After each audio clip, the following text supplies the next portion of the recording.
Right then, students, revision of grammar. This is what we're going to do in this video. It's going to be less than 10 minutes, very, very quick. We're going to go through grammar. What do we need to know in order to analyse grammar? Everybody needs to be analysing grammar at every point that you possibly can in your analyses, in your exams, whether it's AS or A2. So you need to have a really good grasp of grammar. Let's have a look.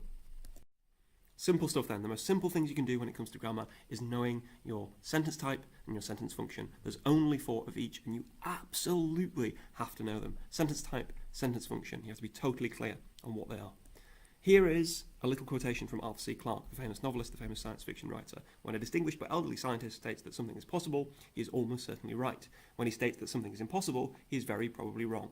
Nice little pithy little quotation there from Arthur C. Clarke. We're going to analyse the grammar. The very simple stuff would be, what is the sentence type or sentence types of those two sentences? What are the sentence functions of those two sentences? So give yourself a look. What do you think? What does it feel like?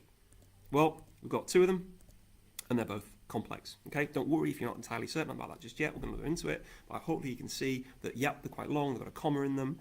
They're complex sentences. We've got 2 of them. Okay, so they're both declaratives, the sentence functions. There's only 4 sentence functions. We have to know what they are. They're both statements, so they're both declaratives.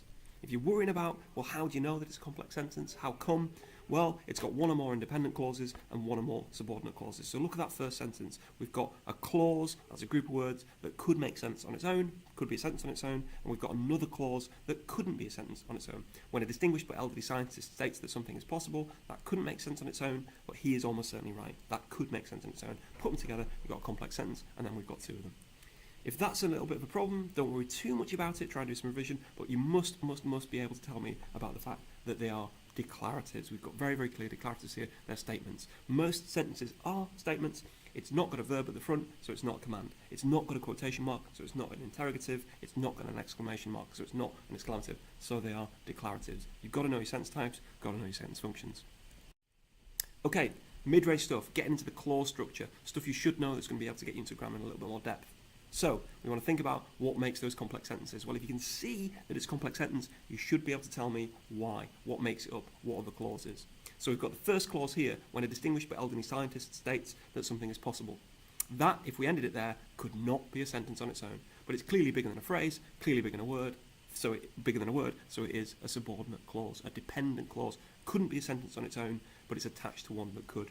Same thing here, when he states that something is impossible, again, if you ended that there, it wouldn't be a grammatically correct sentence, so it's not a full independent sentence, it's a dependent clause, it's a subordinate clause, okay? So you can see that those are subordinate clauses, meaning they could not be sentences on their own, but they're bigger than a phrase or a word. And then we've got, he is almost certainly right.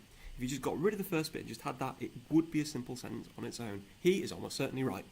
Yeah, it'd be a bit of a devoid of context, it'd be difficult to know what you're talking about, but grammatically, we've got a subject, he, and we've got a description. He's almost certainly right, and is there is the verb. So that is a main clause, it's an independent clause. It could be a sentence on its own. He's very probably wrong, exactly the same. That is also a main clause. It could be a sentence on its own. So then, you've got 1 subordinate clause and 1 main clause per sentence. They've got to be complex sentences. So if you know your definitions, you can do it, and you can get into the mid-range stuff. That's clause analysis. So clause is a group of words, usually with a subject and a verb. Okay, so we've got scientist in there and a statement. He states that something's possible, but it's not a full sentence. Okay, if that's difficult, just think about, well, is it bigger than a phrase or a word? And of course, we can see it here. Okay, then we've got the fact that we've got simple sentences, which are 1 main clause. So if we just had, he is almost certainly right on its own, that would be 1 main clause that does make sense on its own. So that would be a simple sentence, but we don't. We've got the dependent clause, the subordinate clause attached to it. And then finally, we've got this idea of the complex sentence. You've got to know your definitions. It's 1 or more main clauses plus 1 or more subordinate clauses. Know what they mean, know what the word clause means, and you'll be able to get some really good mid-range stuff of analysing grammar. But you've got to know what those words mean. Clause, sentence, phrase, word, all of these things, add them together, and you can do some really, really good analysis of grammar. On to the most advanced stuff then. It's all very well talking about sentence types, sentence functions, clause structure. That'll get into some really, really advanced stuff, but we want to get into phrases too. How is the sentence put together? So, I've given some bits in bold. Distinguished but elderly scientist. What type of phrase is that? How would you define that phrase? So you define it by head word. What is the most important word? What's the word class of that word? If you know your 8 word classes, which you're supposed to know, you will be able to do it. So we've got distinguished but elderly scientist. The head word is scientist. You can do with everything other than the scientist. You've got to keep that word scientist, and then you go, well, what is the word class of scientist? Well, it's a thing. You can put a or the in front of it, and it makes sense. A scientist, the scientist, my scientist, some scientists. It all works. They're all things. You can put determiners in front of them, a, the, my, and therefore it has to be a noun. And so the phrase defined by the head word is a noun phrase. Do the same thing with the other one. We've got very probably wrong. That's an adjective phrase. Very probably wrong. Look at it. Very probably wrong. You could get rid of the very, you could get rid of the probably. You couldn't get rid of the wrong. You have to keep the wrong. So what is the word class of wrong? It is wrong. It is right. They are describing what something is, and so therefore they are adjectives. So wrong is the head word, and therefore it's an adjective, so it's an adjective phrase. Okay? Getting into even more depth, that adjective phrase itself has got an adverbial phrase which modifies the adjective wrong. So if you were to pick out those three words, very probably wrong, that's an adjective phrase.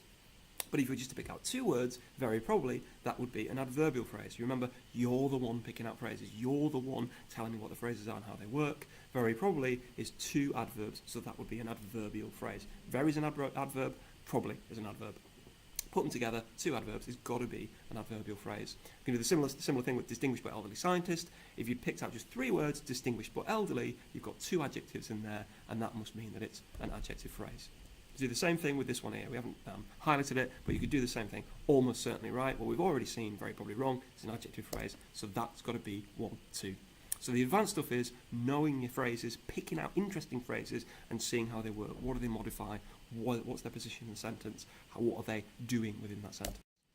Right then, well, what's interesting about that? Who cares about grammar? What I can see, yeah, but why is it interesting? Well, the most important thing is it allows you to say something more than, ooh, there's some repetition.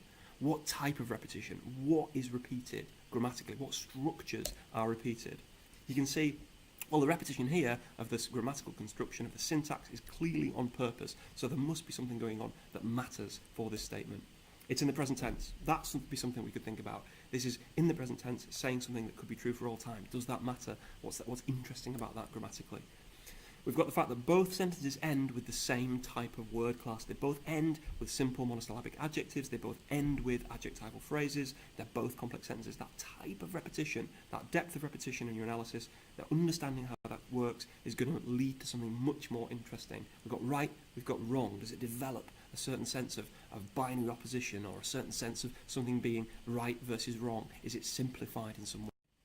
Well, how do we explain those grammatical features then? Okay, I can see it might be interesting. I can see there's sentence types, there's sentence functions, there's clause types, there's types of clauses, there's all sorts of stuff going on, there's phrases, but how do we explain it? Well, in English, it's not that hard.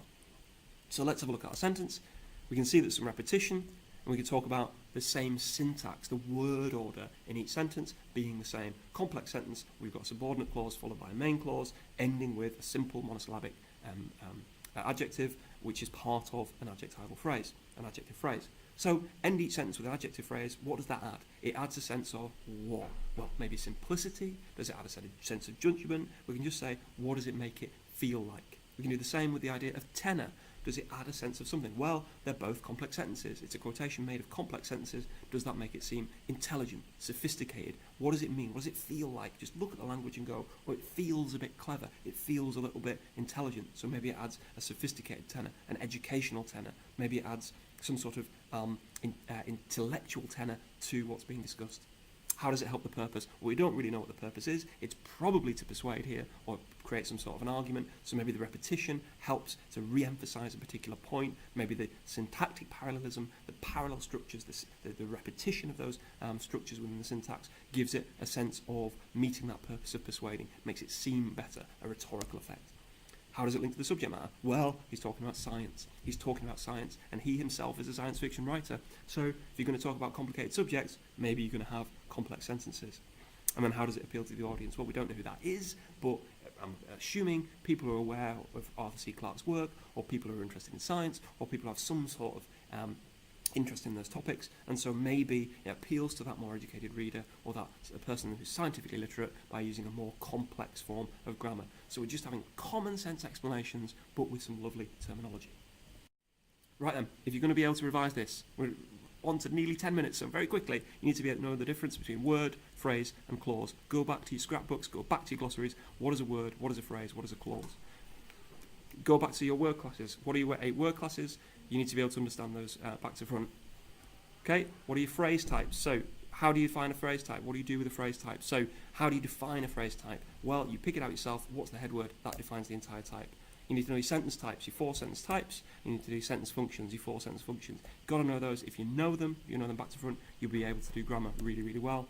And finally, can you analyse syntax? Can you analyse word order within sentences? Can you see where a conjunction's been fronted? Can you see where an adverbial's been fronted, put at the front? Can you see that we've got post-modification or pre-modification? Can you see where different word classes go within the sentence? Right then, that's 10 minutes. That's grammar.